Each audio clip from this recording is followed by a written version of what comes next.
ಶಾಸಕ ಸಂಸದರ ಆಡಳಿತ ವೈಫಲ್ಯದಿಂದ ಕಾಡಾನೆ ಉಪಟಳ ಹೆಚ್ಚಿದ್ದು, ಕಾಡಾನೆ ದಾಳಿಗೆ 70ಕ್ಕೂ ಹೆಚ್ಚು ಮಂದಿ ಮೃತಪಟ್ಟಿದ್ದು, 100ಕ್ಕೂ ಹೆಚ್ಚು ಜನರು ಶಾಶ್ವತವಾಗಿ ಅಂಗವೈಫಲ್ಯದಿಂದ ಬಳಲುತ್ತಿದ್ದಾರೆ ಎಂದು ಜಿಲ್ಲಾ ಕಾಂಗ್ರೆಸ್ ಹೊನ್ನವಳ್ಳಿ ಗಣೇಶ ಆಕ್ರೋಶವನ್ನು ವ್ಯಕ್ತಪಡಿಸಿದರು.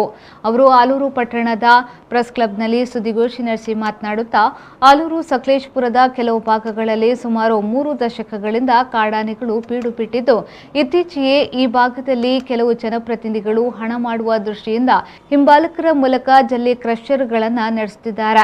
ಬಂಡೆಗಳಿಗೆ ಸಿಡಿಸುವ ಸಿಡಿಮದ್ದು ಹಾಗೂ ಯಂತ್ರಗಳ ಶಬ್ದದಿಂದ ಕಾಡಾನೆಗಳು ಕಾಡಿನಿಂದ ನಾಡಿಗೆ ದಾಪುಗಾಲಿಡುತ್ತಿದ್ದು, ಕಾಡಾನೆಗಳು ರೈತರು ಬೆಳೆದ ಬೆಳೆ ನಾಶ ಮಾಡುವುದರ ಜೊತೆಗೆ ರೈತರು ಕೂಲಿ ಕಾರ್ಮಿಕರ ಮೇಲೆ ದಾಳಿ ನಡೆಸುತ್ತಿರುವುದರಿಂದ ಕೆಲವರು ಪ್ರಾಣ ಕಳೆದುಕೊಂಡರೆ ಇನ್ನು ಕೆಲವರು ಶಾಶ್ವತ ಅಂಗವೈಫಲ್ಯದಿಂದ ಬಳಲುತ್ತಿದ್ದಾರೆ.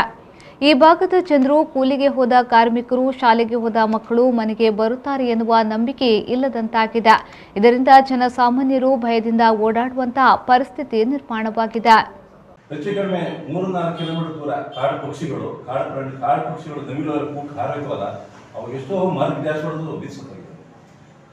ಜಿಂಕೆಗಳು ಹೋಗಿ ಮರಕ್ಕೆ ಡ್ಯಾಶ್ ಹೊಡೆದು ಸತ್ತೋಗಿರೋದು ತುಂಬ ಪ್ರಾಣಿ ಇದೆ. ಕಾಡಾನೆಗಳು ಹೋಗಿ ಡ್ಯಾಶ್ ಹೊಡೆದು ಊರು ಮಿಕ್ಕಿ ಮನುಷ್ಯರು ಸಾಯಿಸಿದಂಥ ಪ್ರಕರಣಗಳು ತುಂಬ ನಡೀತಿವೆ.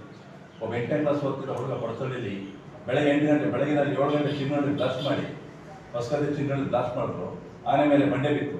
2 ಆನೆ ಹೋಗಿ ಸೀದಾ ಊರೊಳಗೆ ಹೋಗಿ ಬೆಳಗ್ಗೆ 8 ಗಂಟೆಲೆ ಹುಡುಗನ ಹಿಡ್ಕೊಂಡು ಹೋಗಿ 100 ಮೀಟ್ರು ಒಬ್ಬ 8ನೇ ಕ್ಲಾಸ್ ಹುಡುಗನ ಒಬ್ಬನೇ ಮಗ. ಅವರಿಗೆ ಅಜ್ಜಿ ಮಕ್ಕಳಿಲ್ಲ, ಮಗಳಿಗೆ ಒಬ್ಬನೇ ಮಗ.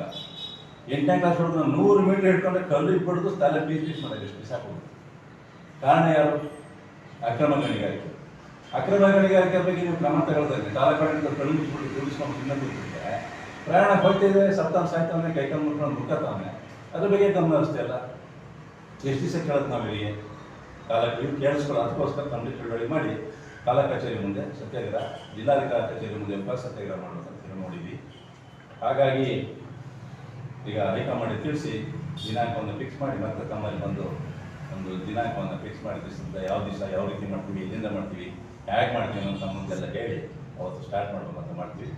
ಈ ಸಂದರ್ಭದಲ್ಲಿ ಸುದ್ದಿಗೋಷ್ಠಿಯಲ್ಲಿ ಪರಿಶಿಷ್ಟ ಜಾತಿ ಪರಿಶಿಷ್ಟ ಪಂಗಡದ ಕಾಂಗ್ರೆಸ್ ತಾಲೂಕು ಅಧ್ಯಕ್ಷ ರವಿ, ಕಾಂಗ್ರೆಸ್ ಯುವ ಮುಖಂಡ ಮೋಹಿತ್ ಹಾಜರಿದ್ದರು. ಧರ್ಮೇಂದ್ರ, ವಿ4 ನ್ಯೂಸ್, ಆಲೂರು.